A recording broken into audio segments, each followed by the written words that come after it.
Está começando De Boa com a Diferença, podcast que acredita que incluir é de boa e excluir é que não dá mais. Eu sou a Carla, sou pesquisadora dos processos inclusivos, doutora em educação e acredito numa educação que acolhe e entende que a diversidade é potência e não problema. Eu sou Maria Ângela Posa, pós-doutora em educação, psicopedagoga, orientadora educacional, professora do ensino superior e acredito muito num trabalho inclusivo voltado com as parcerias. Aqui a gente acredita que todo mundo aprende de um jeito diferente, num tempo diferente e com possibilidades diferentes também. Reconhecer essas diferenças é entender que a educação tem um papel e ela precisa acolher toda e qualquer pessoa na escola. No episódio de hoje a gente vai falar sobre algo que pulsa nas escolas, mas que ninguém entende muito bem, altas habilidades e superdotação. É interessante falar para vocês que esse podcast ele só existe com a parceria da Verbo Educacional. A Verbo Educacional ela traz cursos de pós-graduação que vão envolver totalmente vocês nesse processo de aprendizado, construindo uma carreira sólida. E nós temos uma novidade para vocês. Nós temos um curso de pós-graduação que fala sobre dependência digital, um curso super rico que vai trazer para vocês ideias importantes sobre essa nossa geração e até mesmo a nossa que trabalha muito com as questões digitais. E a Verbo também traz para vocês 30% de desconto. Então, ela parcela, tem desconto, então é tudo de maravilhoso, né? Aproveite. Aí, estudar é importante. Então, nossa convidada de hoje, ela tem um bom currículo. Ela é graduada em pedagogia, tem especialização em educação especial inclusiva, especialização em altas habilidades e superdotação. Ela é professora da Rede Municipal de Educação, trabalha na CIR Altas Habilidades, né? É doutoranda nesse momento, acho que está quase na reta final, né? Ela é uma amiga querida, uma pessoa que eu admiro muito, uma excelente profissional, né? Tem muita competência. Seja muito bem-vinda, Aline, ao De Boa com a Diferença. Muito obrigada por ter aceito o nosso convite. Eu que agradeço, meninas, que alegria estar aqui participando, né? Não só mais assistindo vocês, né, com os convidados e convidadas, mas participando desse podcast que é potência quando se fala em diversidade, quando se fala em respeito à diferença e de boa com a diferença. Ah, né? Que maravilha. Aline, muito bom te ter aqui conosco. E para começar, para dar arrancada, assim, para te ficar bem confortável, que estamos entre amigos, conhecidos, quem é a Aline? Aline professora e como as altas habilidades de superdotação entraram nesse movimento de pesquisa, de estudo, de envolvimento? Fala um pouquinho pra gente. Poxa, Maria Ângela, ontem quando eu estava pensando, né, um pouquinho nervosa de ser convidada, eu pensei, essa pergunta vai aparecer. Vai, não tem como. Eu tinha certeza. Bom, então quem é a Aline professora, né? A Aline professora se formou em pedagogia e foi trabalhar, né? Não tinha essa possibilidade de ficar só estudando, né? Então, a minha formação inicial é com educação infantil e eu trabalho com educação infantil há muito tempo. Então, toda a questão do desenvolvimento infantil, né? Dessa observação dos marcos do desenvolvimento, daquilo que está aquém para a gente ligar um sinal de alerta e daquilo que vai além também, que até então não se entendia, né? Então, essa linha professora é uma linha que sempre foi muito atenta aos sujeitos, cada um com as suas especificidades, né? Já desde o começo. Mas essa linha professora se atravessa com essa linha também na sua vida, né? E quando eu fui mãe, então, a primeira vez, gurias, né? Eu tenho 2 filhos, né? Sou casada. Quando eu fui mãe a primeira vez do Rafael, meu filho vai fazer 16 anos esse ano, eu comecei a observar alguns comportamentos bem diferenciados assim no Rafael, de precocidade, né? Uma precocidade extrema. Ele caminhou com 10 meses, ele não caminhou, ele correu, né? E era aquele suador correndo atrás, né? Sim, 10 meses, mas eu num toco pequenininho. Era né? um toquinho. Ele andava de skate com 1 ano e meio, enfim, ele sempre foi muito hábil, né, corporalmente. Mas também dentro da área linguística. Ele falou muito cedo. E ele sempre foi aquela criança que falava muito corretamente, que fazia interações muito interessantes, que estava sempre ligado naquilo que os adultos falavam e fazia essa contrapartida. E nessa mesma época eu estava fazendo uma pós-graduação em educação especial. E nessa pós-graduação eu não vi absolutamente nada sobre altas habilidades e superdotação. Uhum. E vivenciando toda essa situação de precocidade, né, do Rafael com um ano antes, um aninho e pouco, vendo os vídeos de galinha pintadinha, que era a modinha na época, né, antecipando o que ia acontecer nesse vídeo, falando as letras, reconhecendo as letras fora do contexto do vídeo e fazendo relações. Eu comecei a ficar um pouco inquieta, né? Primeiro, obviamente, tirei tudo e disse, meu Deus, estou fornecendo muita coisa para essa criança. Né? Mas não adiantava, né, gurias? Era uma busca bem pessoal dele. E pensei, bom, preciso estudar sobre isso. O que é isso? Será que é um autismo? Né? Está aparecendo aí uma hiperlexia, como eu estava fazendo essa pós-graduação. E comecei a buscar. Na época, na nossa rede municipal, nós tínhamos a professora Sheila Torma, né, que foi a pioneira nas altas habilidades aqui em Porto Alegre. E eu fui fazer uma atividade com essa professora e ali eu tive uma luz, né? Caiu uma fichinha e eu disse, bom, preciso estudar sobre isso. E a melhor maneira que eu encontrei naquele momento foi fazer o meu trabalho de conclusão de curso dessa especialização, né, que eu fazia em altas habilidades, que eu não tinha visto nada sobre o tema ali, né? E a única questão que eu vi foi realmente o meu trabalho de conclusão, que eu fiz, então, a partir dos estudos que a gente tinha, a partir desse apoio da professora Sheila Torma, né, que me acolheu e que me trouxe muito mais dessa informação. Então, foi aí que começou essa minha busca, a partir desse movimento, né, com o filho, que por questões financeira, e hoje ele na adolescência não aceita fazer qualquer psicodiagnóstico, ele diz que não quer porque ele está bem, então assim, a gente nunca foi a fundo. Eu realmente não posso afirmar aqui se ele é ou se ele não é altas habilidades, porque ele nunca participou de uma avaliação. Mas aquilo me acendeu um alerta em relação à precocidade de algumas crianças e como eu poderia trabalhar com isso dentro da escola, principalmente, né, que é onde eu trabalho. Em casa eu sou só mãe mesmo. Sim, sim. É interessante que tu falou que no curso que tu fez, tu não viu isso. E esse altas habilidades e superdotação, esse ponto, são que vem envolvido do público especial, né? Exatamente. Então, assim, como a gente vai deixar isso de fora, né? É tão importante, a gente tem que pensar sobre isso também, né? Como tu trouxe um pingo ali, e essa moça aqui é rata dos cursos também, né? Ratinha dos cursos e vê isso importante, também. tu vê, eu tenho formação em pedagogia e educação especial, eu sou dinossauro em extinção. É uma formação que não existe nem mais, né? Não existe, né? Nem Santa Maria existe mais? Não, Santa Maria tem ainda. É educação especial, né? Não é pedagogia, é educação especial. Mas nem na minha formação teve, né, Aline? Nem na formação, que é a formação de origem, tinha esta... Bom, também não falava sobre autismo, né? Então, estamos bem na foto. As coisas estão mudando, né, gurias? Estão evoluindo. Esse curso que eu fiz, eu não vou conseguir precisar a data para vocês, assim, dessa pós-graduação primeira, né, que eu fiz. Vamos ver, o Rafa tinha um ano e pouco, fazem uns 14 anos, 13 anos. Então, assim, foi um curso que, né, já com certeza se remodelou, né, assim como muitos outros se remodelaram. Mas, sim, a gente sabe que, especificamente falando do público da educação especial, o público das altas habilidades, né, ainda é um público bastante invisibilizado. Exato. Onde a gente conversa pouco, estuda pouco, né? Então, a gente, naquele momento, eu fiz esse TCC e fui buscar o curso específico nas altas habilidades, porque realmente me chamou muito a atenção e eu queria continuar os estudos nessa área. Isso reverberou em ti de alguma forma, né? Com certeza.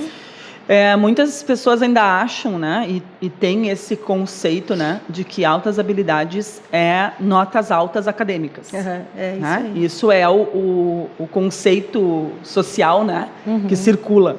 Como é que a gente pode explicar, assim, de uma forma mais simples para as pessoas entenderem, Aline, o que efetivamente engloba altas habilidades e superdotação, né? E por que talvez esses dois termos andam juntos, né?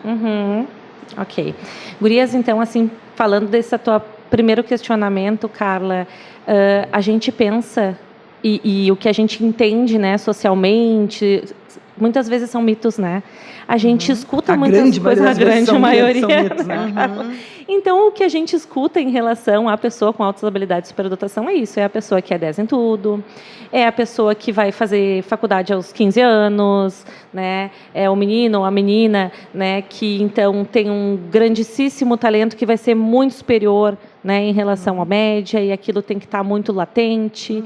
Então, a gente tem uma série de mitos e, às vezes, os programas de televisão também não nos ajudam, né? Acabam perpetuando alguns desses mitos, né?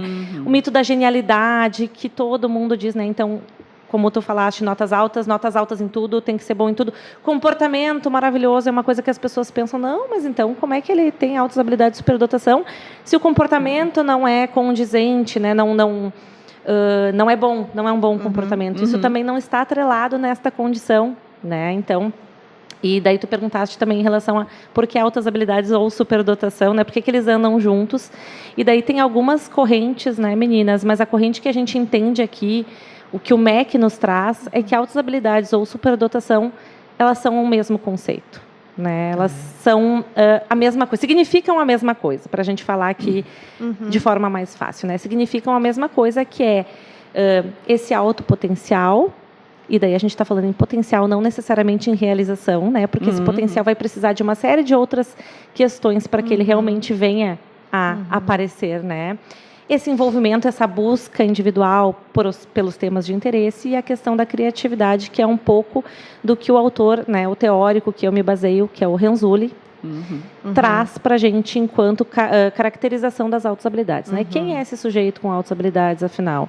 É a pessoa que tem uma habilidade acima da média em uma ou mais áreas, o envolvimento com a tarefa e a questão da criatividade.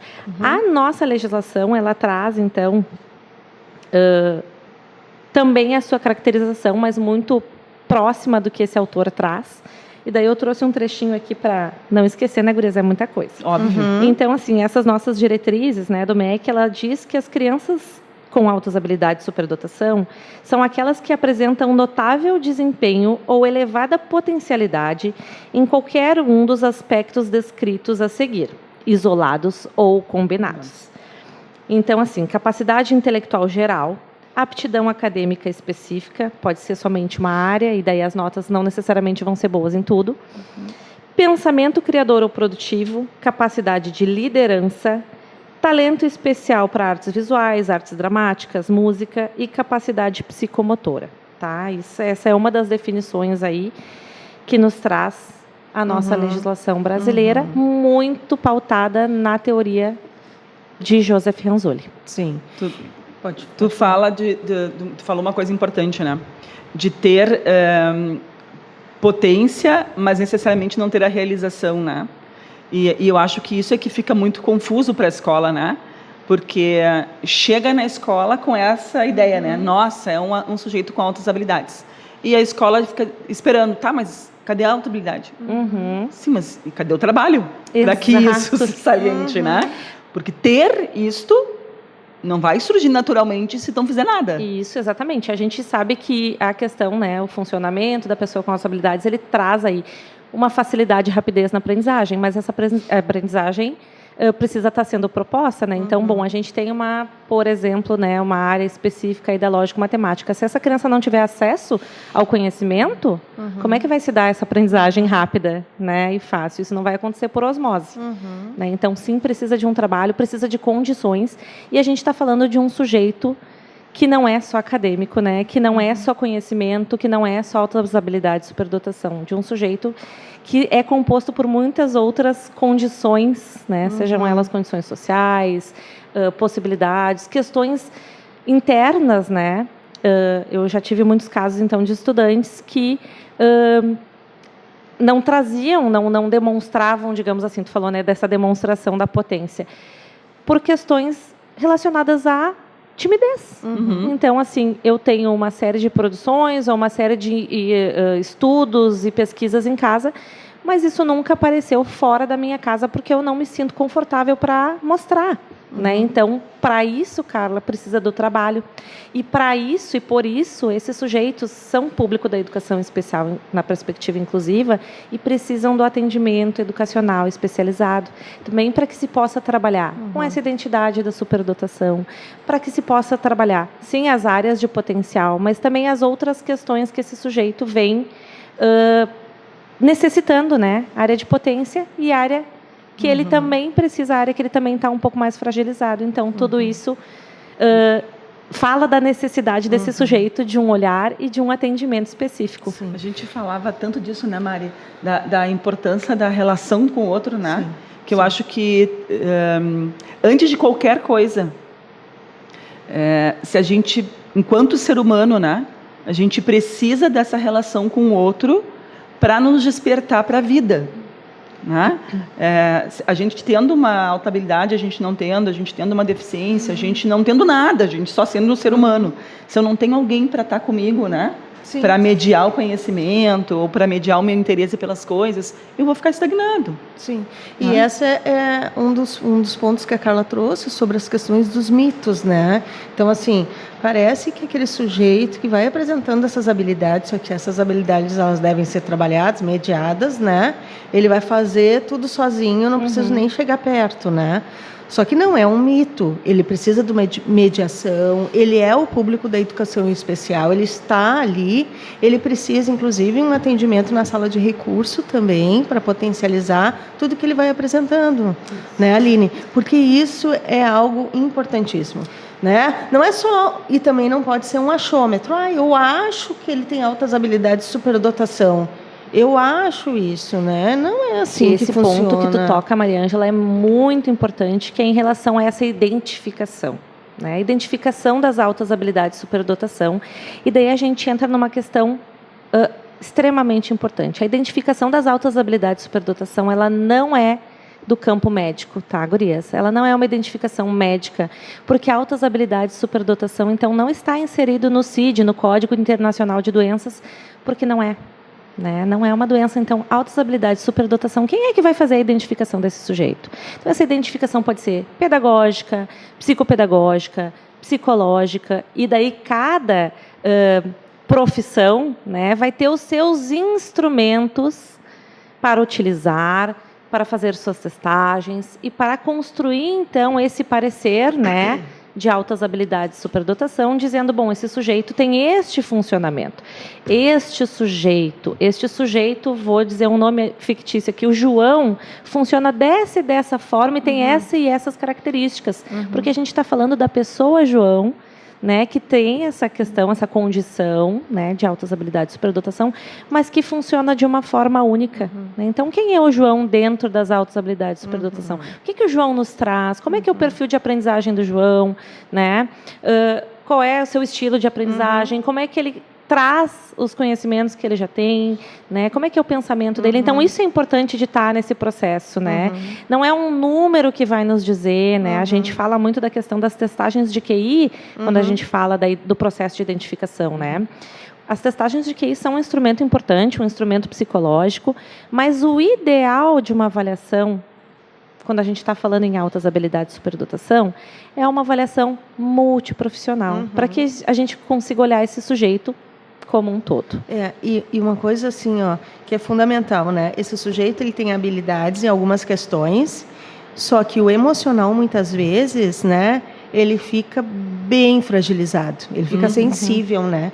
Então, e a gente sabe que hoje, já sabia quando a gente começou a estudar sobre isso, educação, que o emocional estando abalado, as outras questões, né, dentro do processo de aprendizagem vão ser abaladas também. Sim. Então, por isso que tu traz esse ponto fundamental dessa triangulação. Então, tu traz a pedagoga, a psicopedagoga e o psicólogo. Então, são esses profissionais que vão estar ali trazendo notícias de como o sujeito está naquele momento.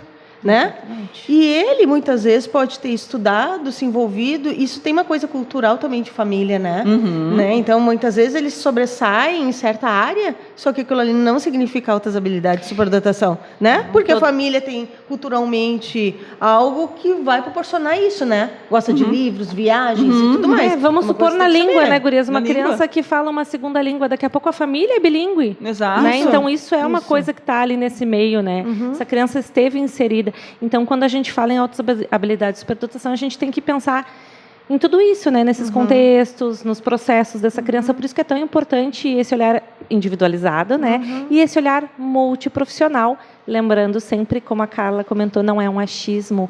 Existem instrumentos pedagógicos, neuropsicopedagógicos, psicológicos. Então, cada um dentro do seu campo, com os seus instrumentos, fazendo um processo sério de identificação de altas habilidades de superdotação. Isso é muito importante. E só para jogar aqui, antes de dar a palavra para ti, Carla, hoje aqui no Rio Grande do Sul tem área médica fazendo isso?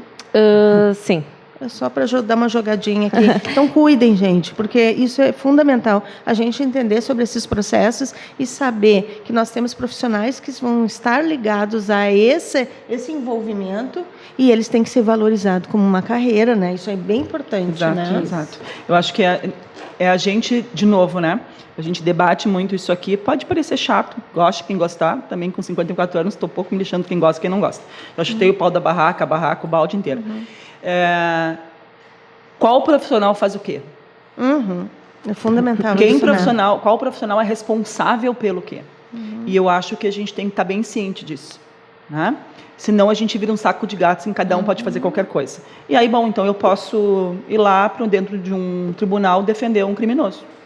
Eu posso ir para dentro de um centro clínico fazer uma cirurgia. Não, eu não posso, eu não tenho habilidade para isso, não tenho capacitação para isso. Expertise, né? Expertise para Carla? isso. A gente tem a expertise da educação. Exato, a minha expertise é da educação. Pedagógico. Portanto, da educação, desculpa, falo eu, né, que tenho expertise para isso. Sobre altas habilidades de superdotação falam as pessoas que têm expertise para isso. Fala ali. Né? Exato. No caso, Outros tantos, né? Entre, Mas no caso aqui é a Aline. entre eu e Mari e a Lili, fala a Aline. Né? É sobre isso. A gente precisa retomar um pouco essas coisas, porque me parece, não tenho certeza, que a gente está entrando num movimento mundial em que todo mundo dá pitaco do saber sobre tudo. Né? Principalmente sobre a educação, né? Infelizmente. E eu tinha a gente conhece uma professora, né, a Marlene Rosek, que foi minha primeira orientadora, e ela dizia: quem sabe de tudo não sabe de nada. Exato. Né? Porque quando a gente quer ser especialista de tudo, a gente não é especialista de nada. Então, acho que a gente tem que ter um pouco de cuidado sobre isso e um pouco de humildade também sobre isso. Né? De dizer: olha, desculpa, eu não sei sobre isso. Eu posso te dar uma primeira orientação aqui, mas tu precisa buscar outra pessoa. Para isso servem as redes que a gente vai construindo, sabe?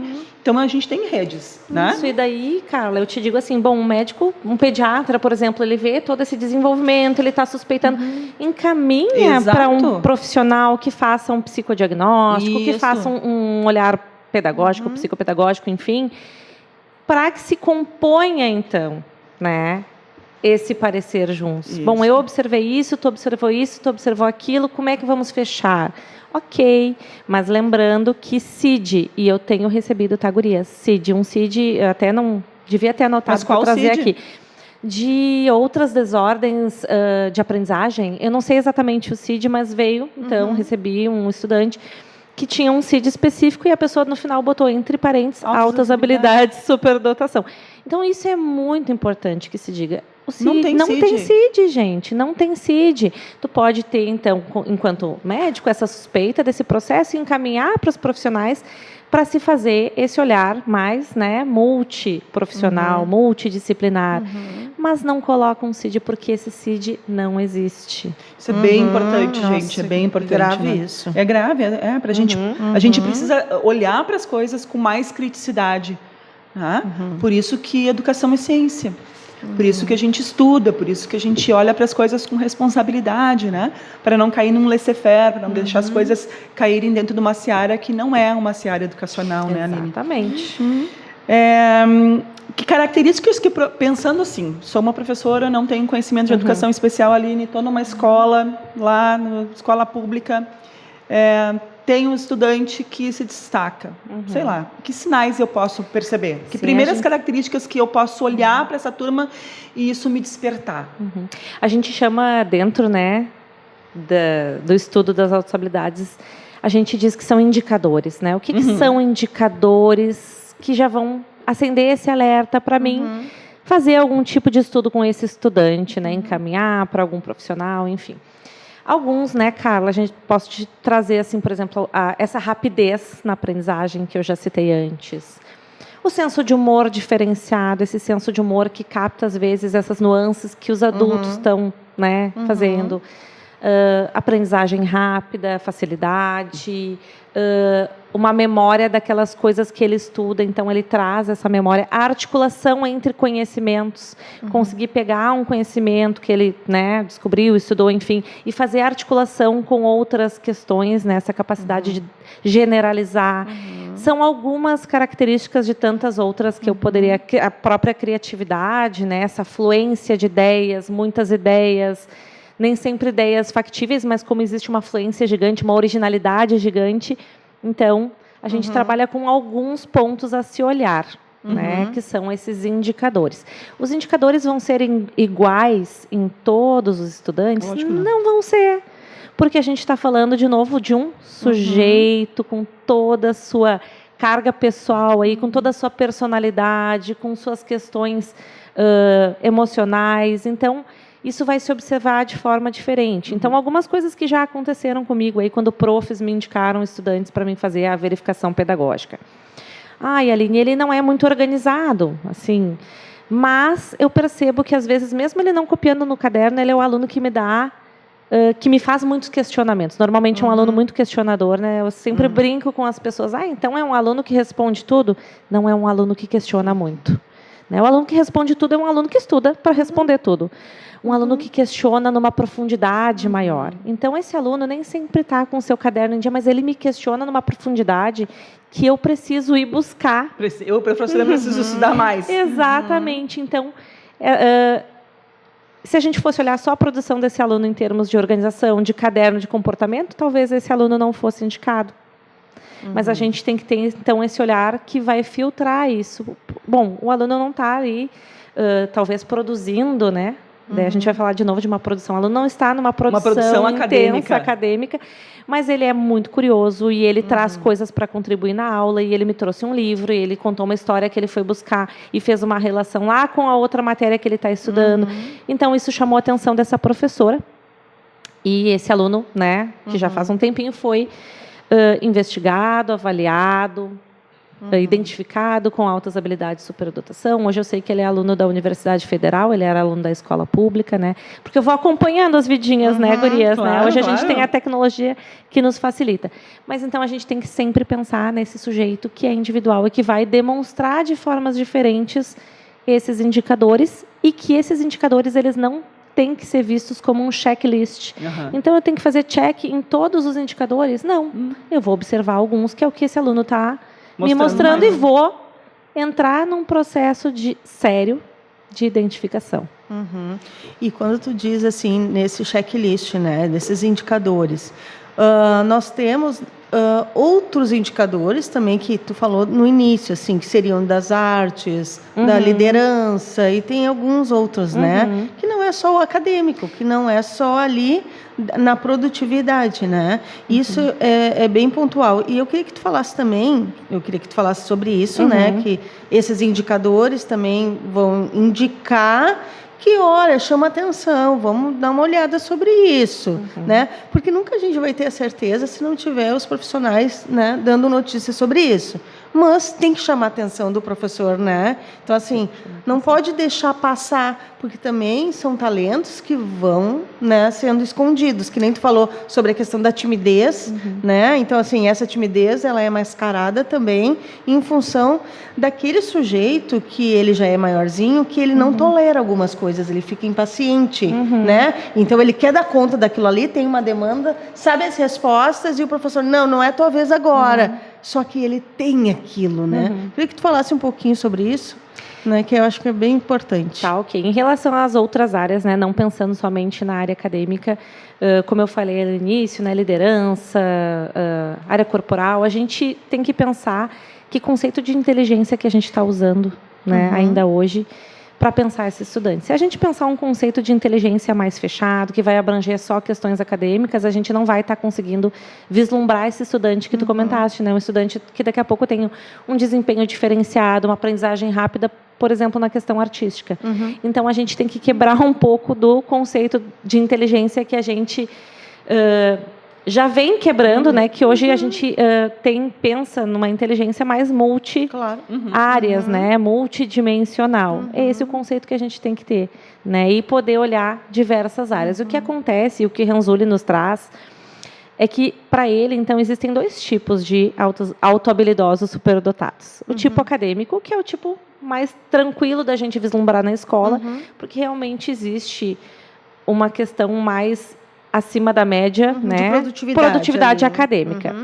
Que é esse que a sociedade espera mais. É esse que a sociedade espera mais. E o tipo produtivo criativo, que é um tipo mais voltado à resolução de problemas que dizem respeito a ele, a problemas que ele imagina, problemas sociais, e daí vai depender da área, né? Ou o seu envolvimento esportivo, artístico, enfim, mas que ele usa em prol, né, das suas questões e criando soluções, né? Tem o musical também, né? Que né, trabalha com vários instrumentos e tem habilidade. Guria, sobre o musical, tem um vídeo muito legal para a gente ver no YouTube que se chama Rony, o Pedreiro Pianista. Tá? Que é de um pedreiro, um menino que não teve acesso, então, a essa questão musical.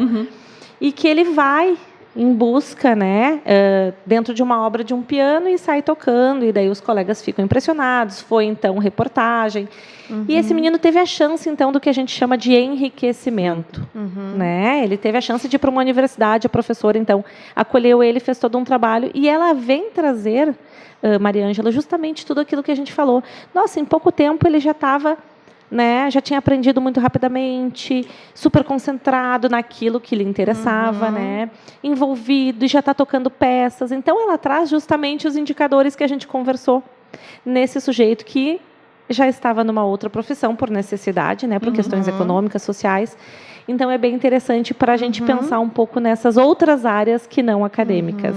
Né? E é interessante também tu pontuar, porque a gente está falando desses indicadores, e muitas vezes acontece na escola dos alunos chegarem no primeiro ano e a família, né, já sabe ler, já sabe escrever, já está super bem. Só que nunca nós vamos fazer um avanço, mesmo com todo esse aparato pedagógico, psicopedagógico, psicológico, no primeiro ano. Sempre se faz a partir do segundo. Tem uma legislação, né? Existe uma legislação em relação a essa aceleração, né, do primeiro ano. A aceleração é uma questão bastante polêmica, né, gurias? Mas que é importante a gente falar. Que é importante a gente falar. Como fazer? Ela está na legislação, então, né? Ela é um direito para o aluno superdotado, mas isso não significa que todos vão se beneficiar com ela. Né? Então, quando a gente fala em aceleração, essa aceleração tem que ser muito bem pensada com todos os profissionais que atuam com a criança. E daí eu não estou falando só dos profissionais que identificaram essa criança, estou falando também da escola. Né? Então, a aceleração é uma metodologia bem eficaz, em alguns casos, para algumas crianças. Por isso, a necessidade da gente sentar, às vezes, inclusive, com essa criança, né, dependendo da idade, com essa família, com essa escola e com esses profissionais, e discutir se é o caso daquela específica. Prós e os contras, né? Exato, e se é o caso daquela criança, que suporte a gente vai dar para essa criança também, né, emocional, para que ela, então, fique bem com esse processo. Porque eu digo que é como desfraude, né? A gente não vai desfraudar e depois botar fralda. Bota e bota, né? A gente não pode fazer isso em relação à aceleração também. Acelerei, não deu certo, vou devolver lá para a série que estava. Não pode acontecer. Não pode. Então, vamos... Porque ninguém volta para trás, Porque ninguém volta para trás. Então, a gente tem que pensar muito bem com todos esses profissionais. É uma opção, dependendo do sujeito, se for um caso acadêmico, sim. Mas é uma opção para todos? Não, porque a gente está falando aqui de sujeitos, né, gurias, com suas especificidades. Acho que vamos explicar um pouquinho melhor o que é aceleração, Aline, porque talvez tenha pessoas que não saibam o que é aceleração, né? Sim. Então, acho que vale tu explicar o que é aceleração, né? Em que casos a gente utiliza, né? Baseado em quê? Aqui no Brasil, existem vários tipos de aceleração, tá, Carla? Compactação curricular, enfim. Aqui no Brasil, a gente acaba utilizando muito a aceleração de série mesmo, né? Pensando aqui no que é possível dentro do nosso currículo, né? Sim. Nos Estados Unidos, em outros lugares, existem outras possibilidades aqui também, mas realmente com o nosso currículo fica um pouco mais complexo. Então, o que se usa muito é a aceleração de série, tá? Então, a aceleração de série é essa criança pular um nível, mais de um nível, né, escolar. Então, bom, está no 2º ano, a gente percebeu que essa criança está já com os conhecimentos para estar no 3º, tem uma boa maturidade, ou tem um trabalho de um psicólogo ali, dessa família dando suporte, em consonância com todos os profissionais, se decide, então, que essa criança vai ir para o 3º, tá? É pular de uma série para outra, né, com todo... muito importante de ter todo uma concordância entre todos os participantes, né? Como eu falei, escola, o próprio sujeito, que é um sujeito, né? Também de direito, tem que ser escutado, essa família, esses profissionais. E o porquê disso? Normalmente, a aceleração, como eu comentei, é mais para um caso de uma criança com altas habilidades acadêmicas, né? Que demonstra ali esse envolvimento, esse estudo, essa capacidade na área acadêmica. Já construiu os conceitos do ano que ele está, né? Esse ano não vai ser desafiador para ele, não vai, mesmo com o PEI, que é o plano de ensino individualizado, ele ainda está ali entediado, ele ainda precisa de mais desafios, opta então, seguindo a legislação, né, a nossa LDB, em levar este aluno para um próximo nível, um próximo ano. Tá? Isso seria aceleração. Acho bem importante a gente discutir, né, que essa aceleração para esse sujeito, enquanto educadora, pesquisadora, né, a gente precisa pensar bem também nessa maturidade emocional para ele, assim, né? E nesse conceito que a gente precisa entender de escola coletiva, né? Porque a escola não é individual, né? Eu estou indo para um grupo. Tá? Eu saio, talvez, de um grupo em que eu tenho referências, em que eu tenho amizades, em que eu tenho alguém, um amigo próximo, e eu vou para um grupo em que eu não tenho referência nenhuma. O que isso impacta também no meu desenvolvimento. Exatamente. Porque eu preciso sempre lembrar que o meu desenvolvimento acadêmico, ele é impactado pelo meu desenvolvimento emocional. Sim. Né? Eu acho que isso também a gente precisa lembrar também, né? Com certeza. Porque eu tenho visto muito, né, essa aceleração sem olhar para isso. E aí, quando faz a aceleração, as coisas descambam e as pessoas dizem, mas o que está acontecendo?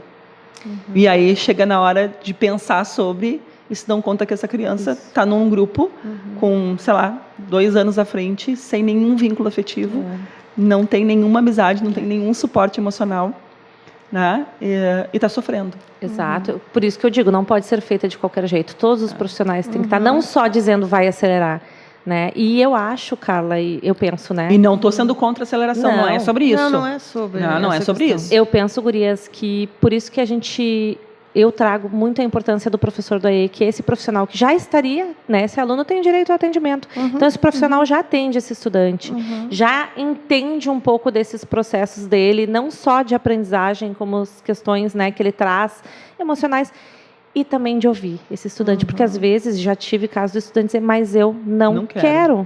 E daí a gente vai trabalhar com um PEI bem feito, né, um plano de ensino individualizado, e com a AE em parceria, exatamente, porque esse sujeito não quer e ele tem querer, né? A gente está falando aqui de alguém que tem um querer.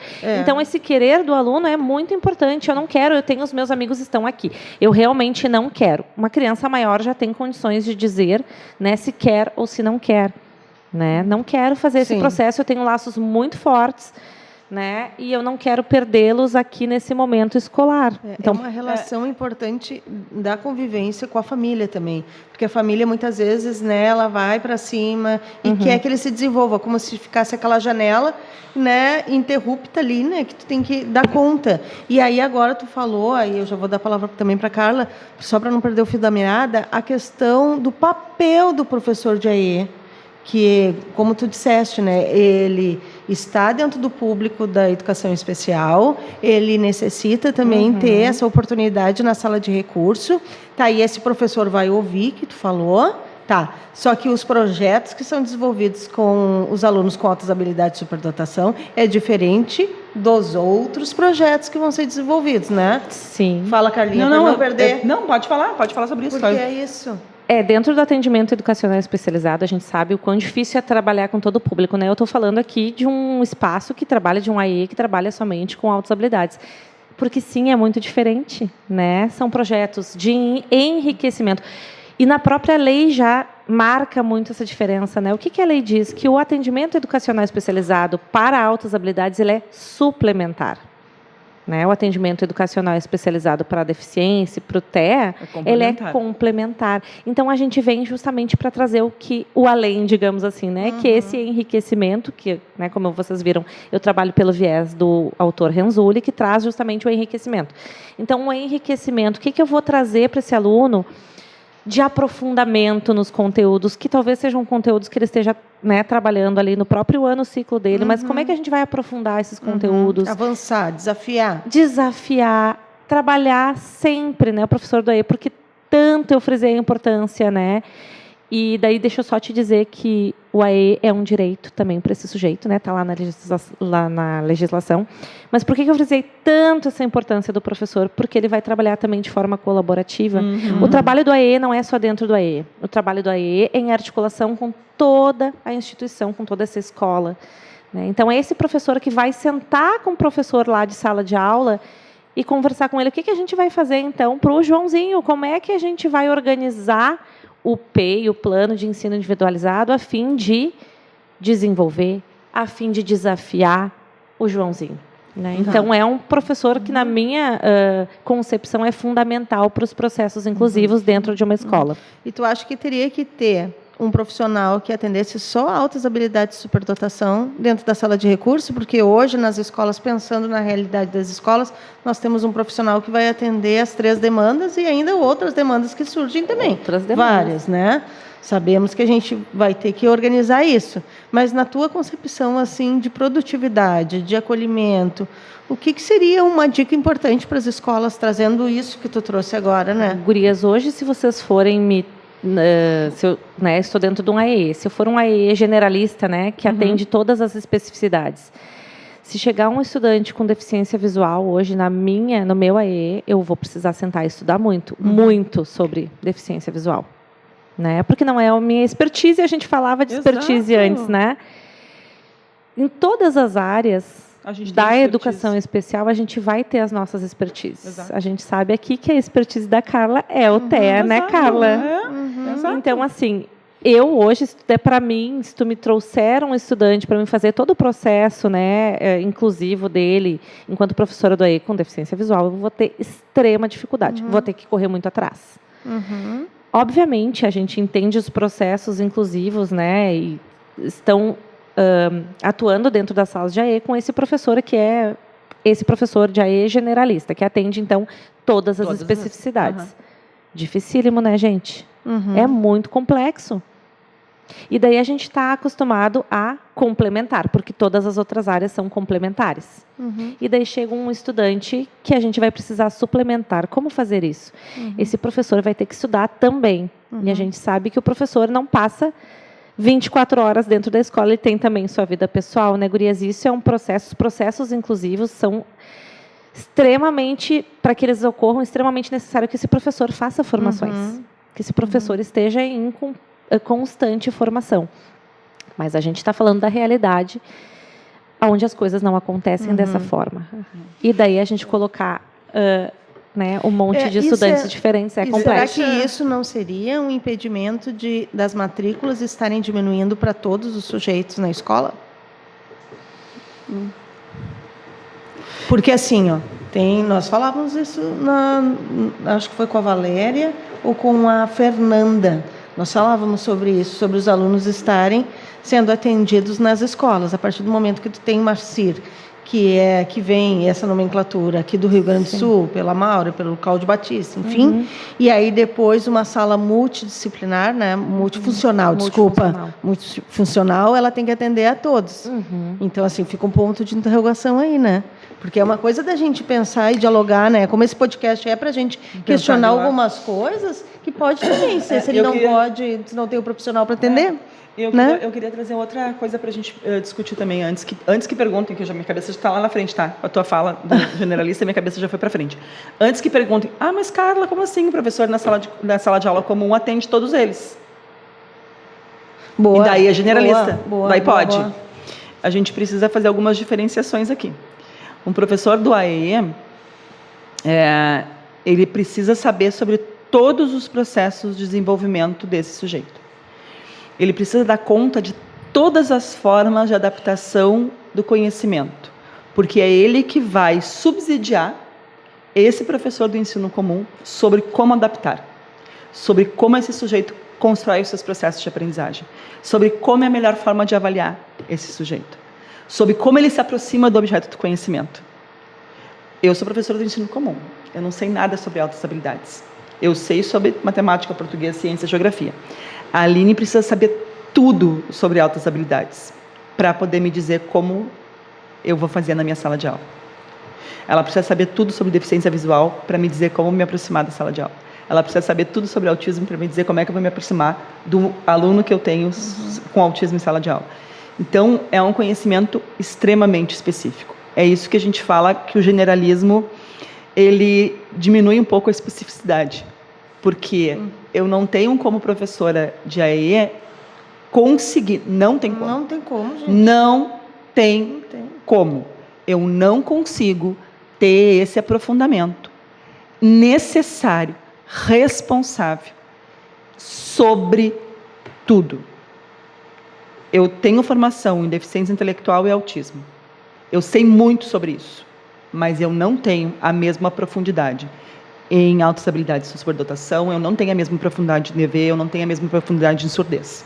Não Mas tem. isso tá beleza dos encontros, né? E a gente precisa saber sobre isso. Quando eu preciso saber alguma coisa em outras áreas, eu não tenho vergonha nenhuma em dizer que eu mando mensagem para a Aline, eu mando mensagem para a Liliane para saber sobre surdez, eu mando mensagem para a Cleusa para saber sobre deficiência visual. Eu preciso de alguém que saiba muito sobre isso. Então, é isso que a gente está falando sobre generalista. Né? E eu acho que isso impacta a forma como o atendimento acontece. Né? Exatamente, e talvez a gente tenha que pensar um pouco sobre isso nas escolas, na gestão escolar, na gestão escolar. E daí, Carla, eu vou te dizer que impacta profundamente e especificamente os alunos com altas habilidades de superdotação, porque daí sim eles vão ser sempre, ou na maioria das vezes, relegados, invisibilizados. Exato. Bom, porque daí se tem muito, a gente falou, né, no comecinho desses mitos, dessas concepções, mas ele vai sozinho, então deixa essa vaga aqui de AE, não tem como colocar ele, porque a gente tem uma série de outras demandas urgentes e que a gente, né, entende como mais urgentes ou como mais necessárias e ok. Então, a gente deixa essa vaga aqui e não oferta para ele. Então, ele vai sozinho. Né? É isso que a gente pensa enquanto senso comum. Então, sim, quando se tem esse AE com um professor que tem que dar conta desse todo da inclusão, né, de todos os sujeitos, acaba, sim, sendo relegado um pouco mais a questão das altas habilidades ou superdotação. E daí esse direito, né, a pertencer a este atendimento educacional especializado, a ter todo esse professor que vai fazer essa articulação, né, de eliminação de barreiras, né, passa a ser para ele como um favor e não como um direito, né? Só quando sobrar uma vaguinha tu vai.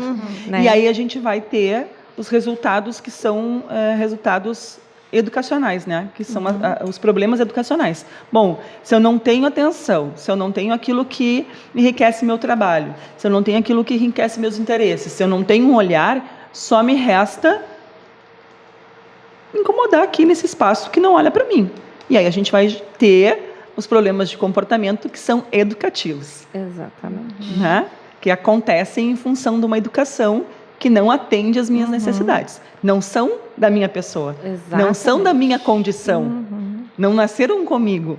Eles são produzidos pelo ambiente que não atende às minhas necessidades.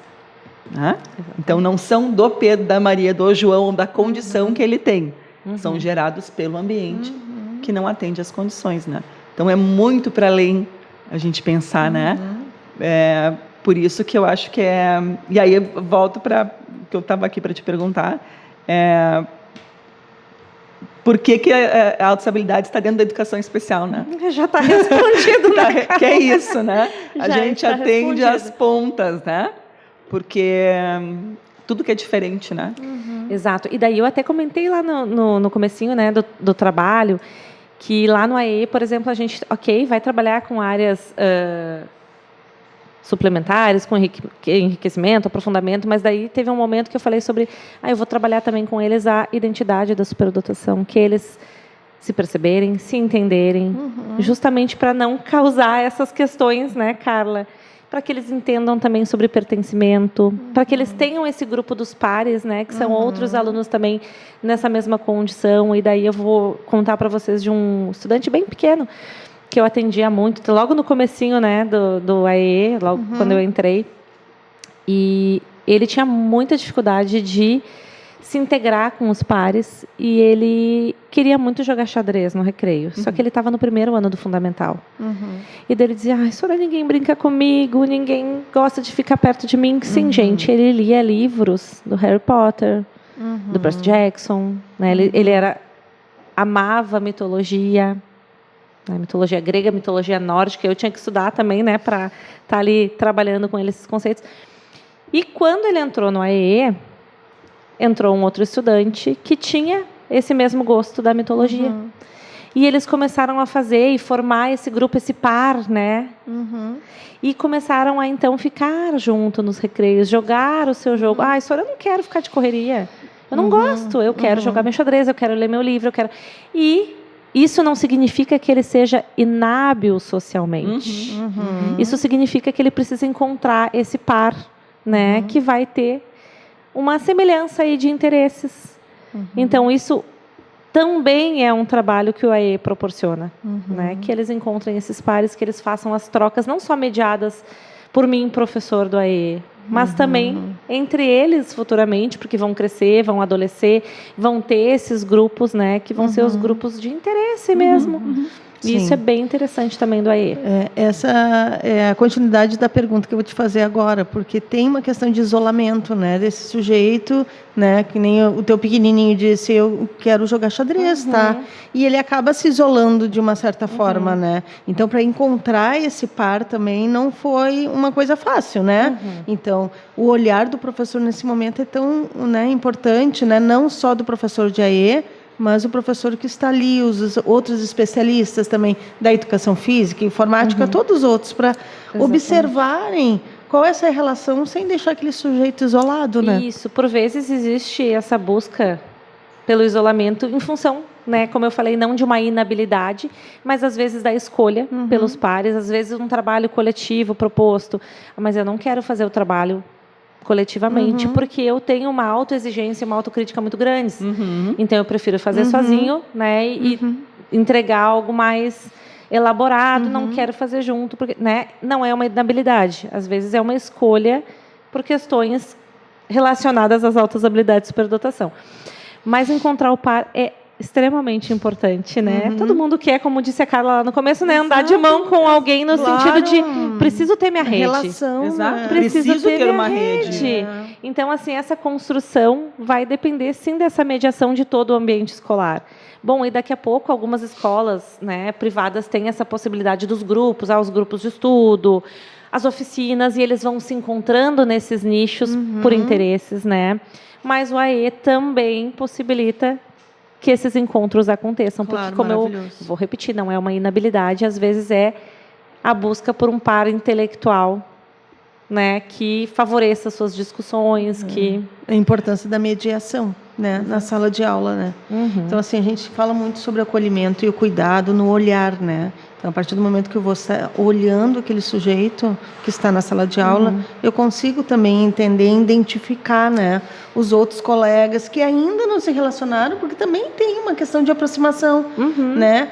O estudante com altas habilidades de superdotação, muitas vezes, ele não consegue chegar, eu sou fulano, vamos né, fazer alguma coisa, ainda mais pequenininho, vai depender muito do perfil de cada um, né? Então, eu acho que tu fala de uma coisa que, para mim, é muito importante, né?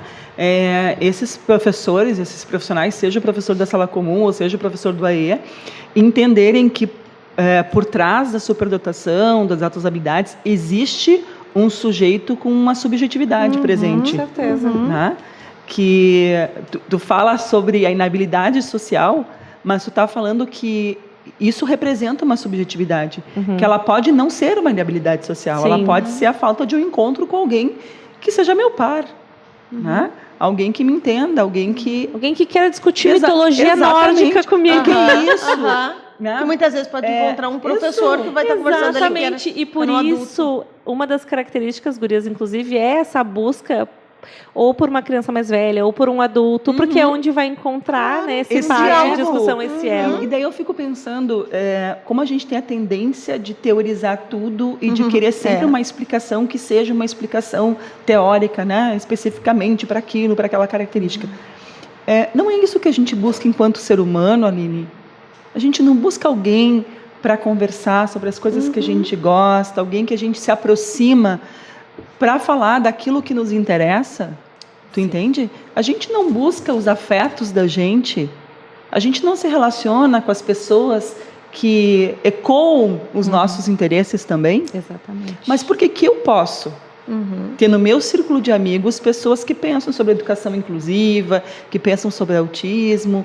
Por que eu posso exercer a minha profissão naquilo que eu gosto e esses estudantes não podem? Porque eles têm uma condição e eu não? Que também não sei, porque nunca foi avaliado. Vai que? Posso ter várias coisas. Nunca foi avaliado. Mas por que eu tenho esse direito de falar sobre o que eu gosto e o sujeito não tem? Então, a gente poder pensar de uma outra lógica, né? Da lógica dos processos subjetivos dessa pessoa.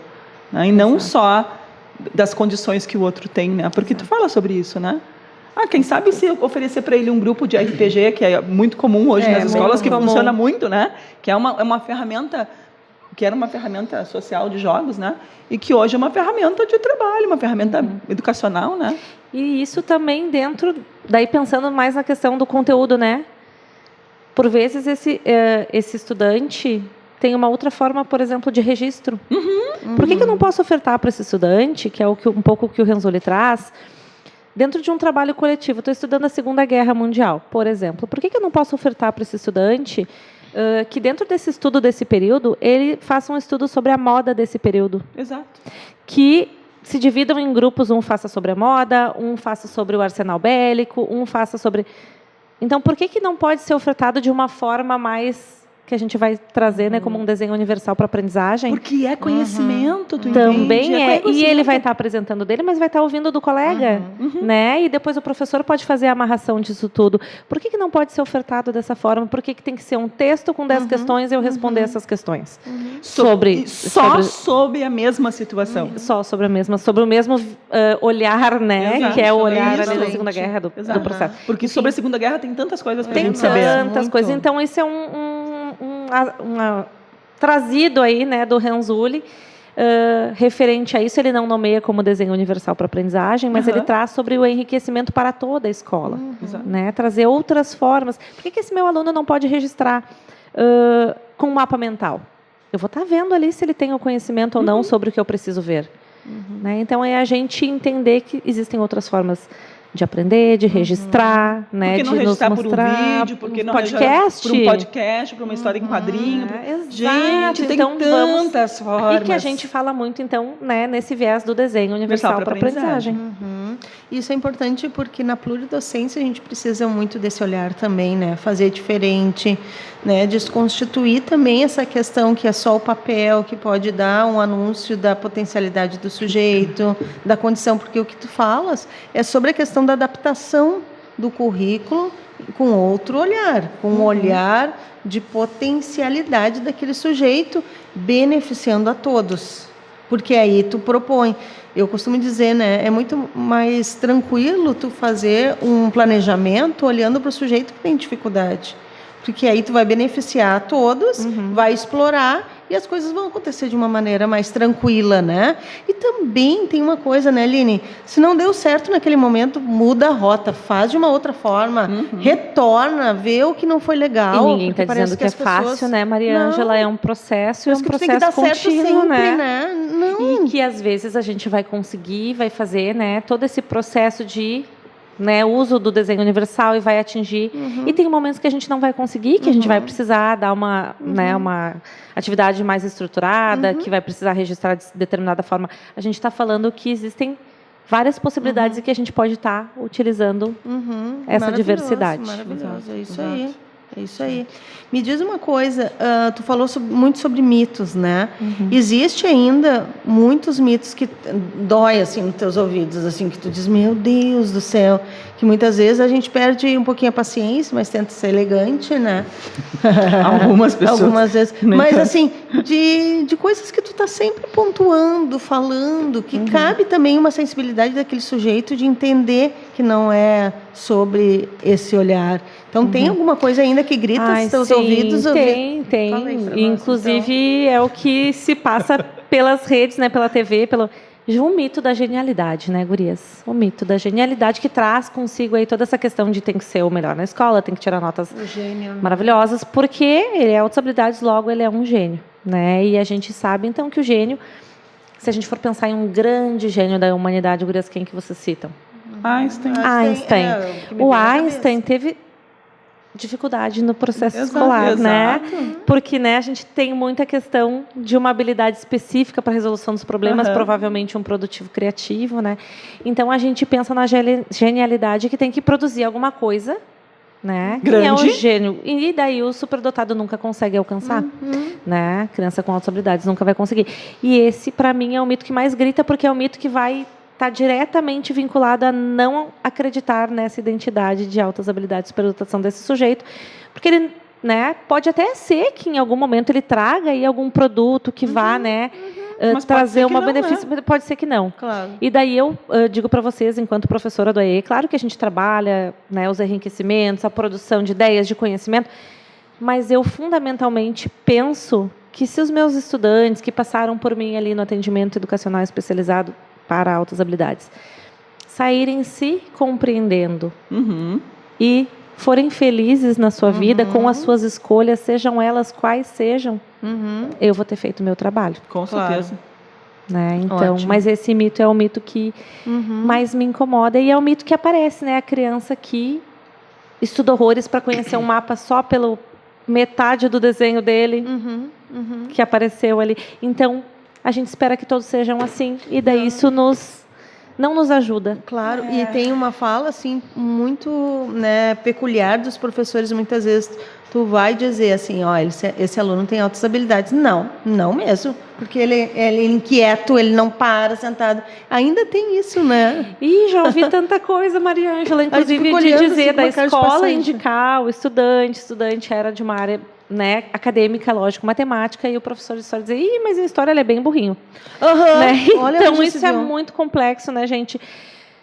Essa não validação, porque exige uma genialidade em todas as áreas, né? E daí é o mito que mais me incomoda, assim. Verdade, muito bom. E aí a gente tem uma sociedade que apresenta, eu vou falar, programas que destacam isso, né? Exato, que faz um desserviço social. Um desserviço, porque está justamente falando só sobre questões que são mitos dentro do conceito, né? Pois é. Forte, então, né? segura minha língua para não dar ibope. E esse podcast é para colaborar. Porque uma coisa importante é dizer assim, a gente colaborar não cientificamente, porque a gente não quer também colocar o professor como, eu não sei de nada. Mas tem que cuidar a tua linguagem. Tu estudou, tu é um especialista. Dá uma segurada e não tem que estar falando bobagem também, se eu não sei, tá tudo bem, né, gurias? Vamos pensar sobre. Eu acho que exato. Não saber é uma experiência profissional maravilhosa, e vamos pensar sobre. Exato. E vamos. Então, tu está me dizendo que sim, por quê? Vamos conversar sobre esse aluno, então, né? Isso. Assim como o programa, eu acho que ele faz um desserviço em termos teóricos, mas ele traz pelo menos a discussão. A discussão vem, gurias. Sim. E daí a gente vai buscar, e quando a gente vai buscar, obviamente que a gente tem que buscar aquilo que é referência, né? uma legislação, por exemplo, né? Enfim, mas a gente traz, então, para a discussão, traz para a pauta. É importante trazer para a pauta. O que me preocupa é que traz para a pauta, mas não discute. Não discute, sim. Daí as pessoas precisam ir buscar essa discussão, não necessariamente vão. Eu acho que tudo que vem para a pauta precisa ter uma discussão por trás, entendeu? Eu podia trazer um profissional para discutir, sabe? Para falar. Mas sabe o que eu acho bom, gurias? Que às vezes os próprios estudantes trazem a pauta. Esses que estão lá nesses programas. Porque se tu vai ver, tem gravação dessas crianças dizendo justamente isso. Tem um pequenininho que diz: e daí eu estou na escola e vocês têm que entender que eu não vou saber tudo. Né? Então, ele mesmo traz a discussão. Que bom que ele já vai desmistificando um pouco. E agora tu fez eu lembrar. E também o aluno, o estudante com altas habilidades de superdotação, ele não é show, onde todos os professores ficam convidando, fala aquilo que tu falou, que eu já vi várias vezes, fala sobre o corpo humano. Fala, porque os alunos com altas habilidades de superdotação, eles vão te contar tudo. Sobre várias áreas. E aí todo mundo fica achando bonitinho, engraçadinho, e parece que é show aquilo ali. Não muito é show. feio, né? Não muito é show. Tu já viu acontecer isso? Eu já vi algumas vezes na escola, eu fiquei impactada. Né? Então, na escola, na família, nos profissionais que atendem. E aí então, agora isso tu traz não uma pode coisa de ser família. Show. Uma coisa de família que é importante. Eu já estou pulando, nem sei onde estamos. Mas, enfim... Passar pro de boa, porque olha a hora já. Assim, nós temos muitas famílias que assistem o podcast, né? Então, muitas vezes, a família ela fica em dúvida. Até chegar num profissional certo, ela vai pelo pediatra, vai pelos contatos ali, né? Pelos seus afetos, para dizer que o seu filho tem altas habilidades. Eu acho que tem altas habilidades. Como é que ela poderia chegar, né? Tu já trouxe os indicadores, mas assim, né? Com cuidado, perceber alguma coisa e procurar o profissional correto. Sabe que procurar o profissional correto é um processo, né? Mas vamos começar pelo outro processo. Vamos. Indicadores, né? O que eu acho muito legal e muito simples, gurias. Na carteirinha de vacinação tem ali os marcos, né, de desenvolvimento infantil. E daí a gente tá ali para ser olhado, né, a carteirinha, vamos olhar a carteirinha do nosso filho, tanto para os indicadores que estão aquém, quanto para os indicadores que estão já demonstrando o além, uma precocidade. Então, ali é o primeiro sinal. Um sinal fácil para essas famílias olharem. E daí conversar. Sim, isso com o seu pediatra. E a busca de um profissional é pesquisa, né, gurias? É pesquisa. E daí eu vou contar para vocês de algumas pessoas que já chegaram em mim por podcast, por palestra, acharam meu Instagram, né? Justamente nessa procura. E, claro, eu atendo aqui na rede municipal de Porto Alegre. Então, a gente faz a interlocução com outros profissionais que vão atendendo, ou com outras escolas, né? Porque daí as pessoas, às vezes, ligam e dizem: Eline, me deram teu telefone, tu não sabe quem deu, tu não sabe onde deu. Esses dias uma pessoa ainda me disse... Eu dou bastante. Esses dias uma pessoa me disse assim... Eu te conheço. Eu disse, da onde, né? Agora, se é ex-aluno, se é aluno, se é mãe de aluno, a gente não sabe. Não, porque tu me orientou num momento que eu precisava na escolha de uma escola, e não era uma escola pública, né? Tu me ajudou, tu me acolheu nesse momento. Eu não conheço nem as crianças, nem a pessoa pessoalmente, né? Mas a pessoa já veio, então, obviamente que eu não faço nada por telefone, nem parecer. Eu só acolhi naquele momento e orientei aquilo que, né? Então, assim, muitos chegam dessa forma para mim, assim como eu, existem outros profissionais. Então, essa busca, né, é rede. É essa busca pelo profissional que tem a expertise, a gente volta para a palavra do dia, né, gurias? Expertise. Que tem a expertise, que tu viu ali no currículo, que estudou, que buscou. Então, quem é esse profissional? Conhece o profissional para depois ir buscar, né? Não te atira na primeira, como a gente diz aqui no Rio Grande do Sul, né? Não te atira na primeira. Vê se realmente essa formação é condizente com aquilo que tu precisa para poder escolher esse profissional. Certíssimo. Muito bom, muito bom. Tem uma coisa que a gente não falou, mas vamos ter que falar antes de ir para o quadro de boa. A situação da dupla condição. Dupla condição, sim. A dupla condição, então, gente, é quando existe as altas habilidades associada a mais uma ou duas ou três, né? Enfim, daí não é dupla condição, são mais outras situações. Por exemplo, existe a alta habilidade associada ao autismo, né? Ao TEA. Bem comum hoje em dia, né? E isso é uma coisa bem importante da gente dizer, que nem todo autista, suporte 1 que lê precocemente altas habilidades, tá, gente? Existe, e daí precisa de um profissional bem qualificado de novo, né? Para que se faça essa avaliação né? Muito atenta, porque são duas condições que, vamos dizer assim, que puxam a corda para um lado diferente, né? O TEA com as suas especificidades, as altas habilidades com as suas especificidades. Então, uma vai, às vezes, encobrindo a outra, como a gente saber, né, dessa dupla condição. Então, existe a dupla condição do TEA, né, as altas habilidades com TEA, as altas habilidades com alguma questão relacionada, por exemplo, à descalculia, à disgrafia. Déficit de atenção. Déficit de atenção, também bastante comum. Então, isso é a dupla condição. É quando existe as altas habilidades associada a outra condição, que daí vai depender, né, de qual que é a outra condição, ao TOD, enfim. E daí a identificação fica mais complexa, sim, e precisa, sim, de profissionais com muita expertise para fazer essa identificação e também, depois, né, assegurar os direitos desse sujeito. Não é em avaliação de 15 minutos. Não, nem Muito pensar. menos remota, online. Então, Ai, eu meu acho que é Deus. bem importante, porque a gente tem visto, tanto eu quanto a Aline, a gente participa do Fórum pela Inclusão Municipal de Porto Alegre, e tem nos chegado às mãos, né, Aline, diagnósticos, avaliações feitas em 15, 20 minutos, iguais, Copia e cola. copia e cola, com as mesmas indicações, e tem sido muito comum. TEA, altas habilidades, em 15 minutos, 20 minutos. Que pena, né? Né? E daí tira Triste. toda a seriedade de uma investigação Exato. e de um trabalho sério com esse aluno. E daí chega lá na escola aquilo que tu me perguntou, né, Exato, Carla? Exato. Os Não- profissionais não entendendo Viram esse o que que tá diagnóstico, porque a criança em nenhum momento apresenta Nada. algum indicador, ou enfim, Exato. né, a gente não consegue perceber em 15 minutos, nem remoto. Então, esse é um processo que, por vezes, ele é extremamente lento, né, e cuidadoso. Seja o da identificação das altas habilidades somente, mas muito mais das altas habilidades. Gente, eu acho na tão dupla perigoso condição. isso. Em 15 minutos a gente não consegue dizer nem que a gente é no mundo. É. Entende? Eu acho que é muito, muito, muito irresponsável isso.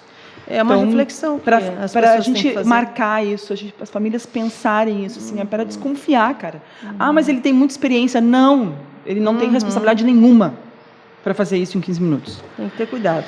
Temos um quadro que chama Tá de Boa. Então a gente pergunta e tu responde, um bate-bola, Ok. tá? Algumas coisas talvez a gente já tenha falado, Mas mas fica aí. Mito ou verdade? Estudantes com altas habilidades sempre tiram as melhores notas da É turma. mito. Já falamos. Complete a frase. Um estudante com altas habilidades precisa principalmente de na escola? O processo de identificação e a asseguração não existe, meu Deus do céu, e os seus direitos assistidos. Aham, ótimo. Na Que escola. palavra horrorosa, socorro. Altas vamos lá. habilidades representam mais desafio ou potencial na escola? Ambos, mas eu vou dizer desafio. Sempre é desafio, né, gurias? Trabalhar com a diversidade sempre é desafio. Mas eu acho que também é muita aprendizagem. Ah, com certeza. Eu sou sempre pelo positivo. Mas o desafio é bom, Carla. Nos move. Eu acho que tudo nos que eu move. disse isso Nos ontem move. vou fazer um parênteses aqui, desculpa. Numa turma, eu tô trabalhando com a pedagogia, né, e com as licenciaturas, eu sempre digo para eles que eu chego em aula e já vou colocando as salas em grupo, e eles ficam todos assim, desacomodados, né? Eu digo, vocês têm que se desacomodar. Vocês foram formatados numa educação que mantinha vocês sentados um atrás do outro. Eu estou aqui para tirar vocês da zona de conforto. Isso mesmo. Eles, ai, prof, tu faz isso mesmo. Eu vou fazer. E daí eu Vou fazer. te digo Vocês de têm novo. que sair da zona de conforto. Desafio que eu coloquei aqui como uma coisa maravilhosa, porque eu adoro um desafio e eles Exato. também. Desafio faz a gente pensar, faz a gente que sair nós do fomos jeito. instituídos dessa forma, né? Porque ali tu tá acomodado, tu tá no quentinho, Exato. tá gostoso, né? Só que Não, se no movimenta, cômodo né? a gente não aprende nada, gente. Nada. Exatamente. Nada.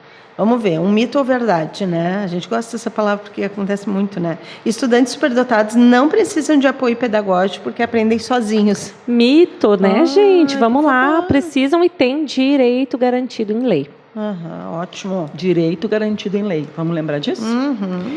Se um professor suspeita que um estudante pode ter altas habilidades, a primeira atitude deveria ser? Conversar com o professor do atendimento educacional especializado para E ser não- orientado. E não tem. Não E tem se não professor. tiver? Não tem? E se não tiver, bom, vamos conversar com a orientação. Essa escola tem outros setores, né? Orientação educacional, supervisão. Vamos conversar sobre esse agora tu estudante trouxe para ver de que ponto. forma a gente vai trazer isso para a família, porque isso também tem que ser de forma muito cuidadosa. Então a gestão tem que estudar, né? Também os Todo processos mundo inclusivos. estuda, né, Tudo bom? gente? Boa tarde. É isso. Não tem professor do AE, deveria ter, tá? Ah, sim. Todas Deveria as ter. Sim, escolas a gente sabe que no deveriam município, ter o serviço do atendimento educacional especializado. Ah, não tem espaço para ter sala. A sala é a sala de recursos multifuncionais. O serviço é o atendimento educacional especializado. Não precisa da sala para acontecer, só para a gente deixar claro. É. E vai se construindo uma sala, né? Até um corredor, como a gente já trabalhou, eu e a Luana, num corredor, Isso. tá? Vamos lá, então. O que a escola precisa mais desenvolver quando falamos em altas habilidades? Identificação ou estratégia pedagógica? Olha, gurias, eu vou dizer estratégia pedagógica, Gosto porque também. talvez alguns estudantes, vamos falar aí em uma escola que não tenha um processo de identificação, em uma escola que o aluno não consiga acessar essa identificação, tá? Porque ela custa também, né?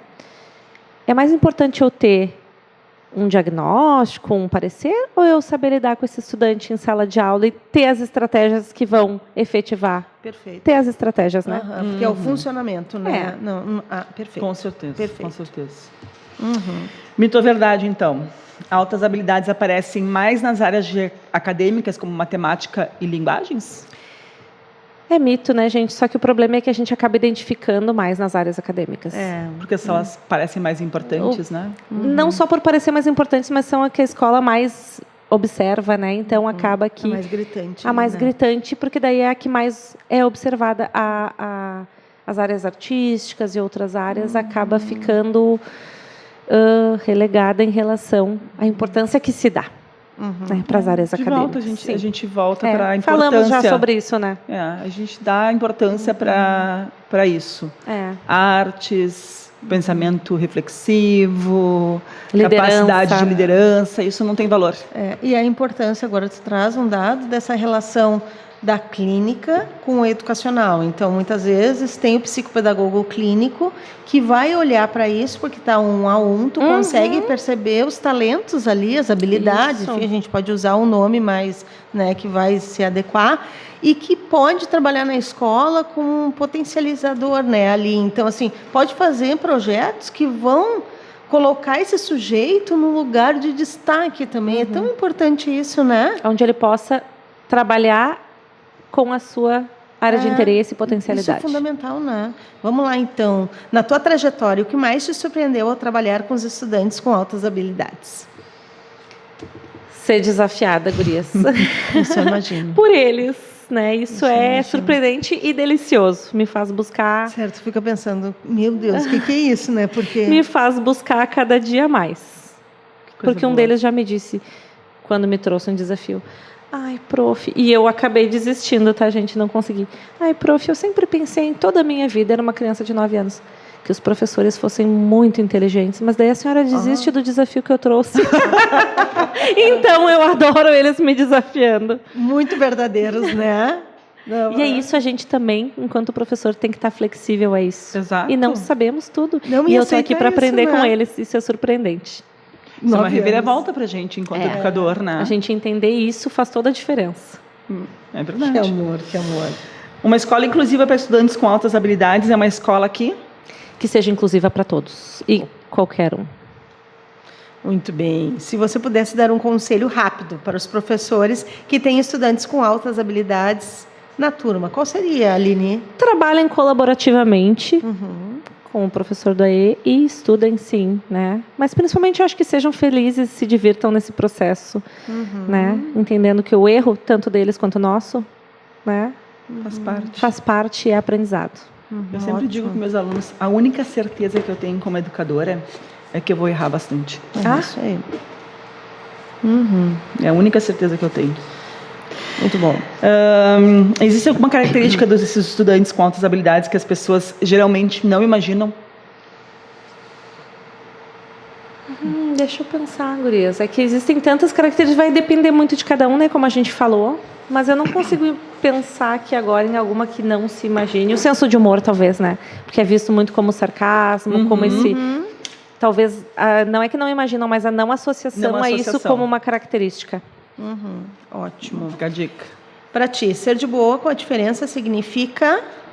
Acolher a todos e qualquer um, como eu falei, né? Dentro da sua especificidade, estar presente, ser flexível, tentar o máximo possível essa acolhida mesmo. Tem coisa querida, né? Tem algum filme que tu viu, assim, que disse, nossa, que não tinha na descrição que era de altas habilidades, me surgiu aqui. Ai, sim. Tem algum? Diga. Tem. Eu gosto muito do filme, porque daí a gente falou, né, de dupla condição, de várias coisas, a gente não falou muito da questão da mulher, né? A mulher também, para a menina, a gente não tem nenhuma diferenciação entre identificação de meninas e meninos, mas a gente percebe muito encaminhamento de meninos e nem tanto de meninas, né? Porque parece que esses comportamentos, esse envolvimento já é muito esperado da menina e não é. Então, muitas meninas deixam de ser identificadas em função disso. Então, tem um filme que eu gosto muito que se chama Joy. Joy, J-O-Y. Tá. Joy, uma mulher de negócios ou uma mulher de sucesso, que é uma história verídica, tá? E ele não trata sobre altas habilidades especificamente. Mas ele traz, então, essa pessoa, essa mulher, com toda a sua história, que é muito criativa. Desde pequena ela fazia fazendas de papel e a família com toda a problemática que tinha, né? Enfim, questões aí relacionadas ao contexto familiar dela. E ela depois, então, se torna uma pessoa que criou, projetou e fez patente de diversos objetos, aí, alguns relacionados ao uso do lar mesmo. Mas, então, tudo isso, e a família, como ela era muito criativa, ela tinha esses devaneios, né, relacionados à criatividade, muita fluidez, muita, né, de ideias, a família dava xarope para ela dormir, para não ter que conviver com esse processo criativo dela. Mas eu acho um filme fantástico. Eu vou ter que dizer outro, gente. Pode dizer. Posso só. Estrelas Além do Tempo. Esse vocês conhecem, né? Estrelas Além do Tempo, que traz também a questão racial, né, e social de uma época, de um período, mas que traz aí 3 potências relacionadas à física, né? Física, computação. Então, são 2 filmes maravilhosos que trazem aí toda essa busca e da mulher, né, gente? Vamos falar dessa mulher. Sim, vamos, com certeza. Somos 3 mulheres aqui, mas temos os 2 meninos ali. Os 2 rapazes que por trás das câmeras, que vocês não enxergam, mas eles estão ali. Estão ali. Todo episódio a gente faz uma sugestão de livro. A nossa sugestão hoje, a Aline trouxe um que ela vai falar agora, mas a nossa sugestão hoje vai estar lá na descrição do episódio, tá? Por quê? Porque é um livro em que a Aline organizou, mas ele só tem online, tá? Mas é gratuito, olha que beleza. Exatamente, ele é gratuito. Então, ele chama Educação de Alunos com Altas Habilidades ou Superdotação, Perspectivas, Processos e Práticas. É um livro que a Aline organizou com uma professora da URGS, que é a Graciele Kramer, uma pessoa maravilhosa para a gente trazer aqui também. Adoro a Graça. Já escrevi com ela também. Com a Renata, que é outra pessoa também que trabalha com a CIR das Altas Habilidades. Também a gente já convidou a Renata para estar aqui. E mais 2 profs que eu não conheço. A Alexandra é a presidente da Associação Gaúcha para Altas Habilidades aqui do Rio Grande do Sul. E o professor Tiago, ele é professor do IFE, ele também, agora recentemente, finalizou seu doutorado e também estuda sobre a questão das altas habilidades de superdotação. Perfeito. Então, é um livro muito bom. Gente, é maravilhoso, tá? Porque eu já li, já tenho. Então, a gente vai colocar, porque é gratuito, e a gente vai colocar, então, na descrição do episódio para vocês poderem ter acesso, vale muito a pena, porque não são muitas as produções, eu acho isso, né, Aline? Me corrija se eu estiver errada. Não são muitas as produções de professores, assim como o TEA. Não são muitas as produções de professores que atuam na área. E essa é uma produção de professor. Então, tem um diferencial. Dá a dica do teu. Trouxe um outro livro aqui. A gente tem bastante pesquisa em altas habilidades no Paraná. Né? Essa professora é do Paraná, que é a Maria Lúcia Prado Sabatella. O nome do livro é Talento e Superdotação, Problema ou Solução. Então, ele também traz um pouco do histórico, né, no Brasil, no mundo, enfim, e um pouco da conceituação. Eles trazem, no Paraná, eles usam muito a palavra talento, tu usou algumas vezes aqui também, né? mas entendendo essa palavra também, né, dentro desse conceito de autousabilidade e superdotação como um sinônimo. Né? Então, no Paraná se usa bastante a palavra talento. São vários pesquisadores, né, que a gente utiliza, que eu utilizo, mas os que eu utilizo sempre eles trazem esse viés desse pesquisador que eu trouxe para vocês, que é o Renzulli, Joseph Renzulli, né, que é nosso contemporâneo ainda, né? Então, nessa perspectiva que a gente conversou um pouco hoje. Tá? Esse é um dos meus livros lá de cabeceira, mas tem muitos, né, gurias, assim como vocês, né? Só imagino. Não tem mais nem lugar para botar livro em casa e os livros continuam entrando. Exatamente. Meu marido disse que de vez em quando acho que ele vai ter que sair de casa para os livros entrarem. Aline, não tem como te agradecer por tu ter aceito o nosso convite. Acho que foi uma conversa maravilhosa. Como sempre, a gente tem muita coisa que a gente não falou, mas faz parte, é isso.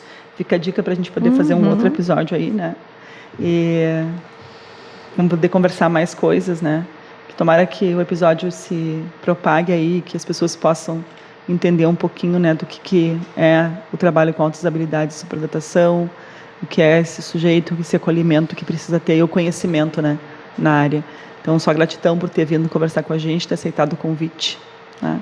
Não temos como explicar. Eu que fico muito feliz de fazer parte aí do podcast de vocês, por vocês abrirem o podcast também para esse assunto, né? Olhar para a área das autousabilidades com essa sensibilidade. Então, só agradecer a vocês por esse momento, por essa acolhida que vocês tiveram comigo, com o tema que para mim é tão caro, né? E que o podcast possa plantar, né, a sementinha e trazer a curiosidade para que, então, as pessoas que o escutarem busquem um maior aprofundamento. Tomara, é isso que a gente espera. Amém. E uma coisa importante também é entender que a escola ela não trabalha só com as dificuldades, né? Ela trabalha com os talentos, com os desenvolvimentos, com as habilidades, e que possamos, então, ter mais escolas que possam olhar para isso. Esse tema que tu disse agora, que é tão caro para ti, né? É tão bonito, tu fala de uma forma tão delicada, elegante, né? Então, muito obrigada, Aline, por estar aqui conosco. E se você gostou desse podcast, deixe o seu comentário. A gente precisa tanto dos comentários de vocês dizendo, gostei, quero levar a Aline para as formações, porque isso é muito importante. Então. Eu quero coraçõezinhos. Muitos coraçõezinhos para a Aline. A Aline está aqui conosco. Foi uma conversa incrível. Então, não deixe de compartilhar o nosso podcast, agradecendo a Verbo Educacional, que é uma parceirona, sim. A gente está com a Verbo, assina todos os projetos da Verbo. Com certeza. Então, principalmente agora, essa pós-graduação, né? Então, vamos lá, vamos acompanhar. Então, deixe seu comentário também e assinale ali o que você quer saber mais no podcast. Aline, muito obrigada. Deus te abençoe, querida. Muito obrigada. Gente, nos sigam, acompanhem a gente. A gente hoje falou sobre autousabilidade e superdotação, esse direito de garantir as potencialidades dos sujeitos, né? De entender talento como possibilidade. Então, a gente está pensando aqui os episódios com carinho, sempre falando com ciência e com responsabilidade. Nos sigam, a gente está nas redes e nos mandem os comentários para quem vocês querem ouvir, que a gente vai trazer né, dentro da possibilidade, claro. E nós estamos debutando hoje, o 10º. É o 10º episódio. Vai vir para a festa de 15 episódios. Estamos muito felizes, né? A gente se vê. Até o próximo.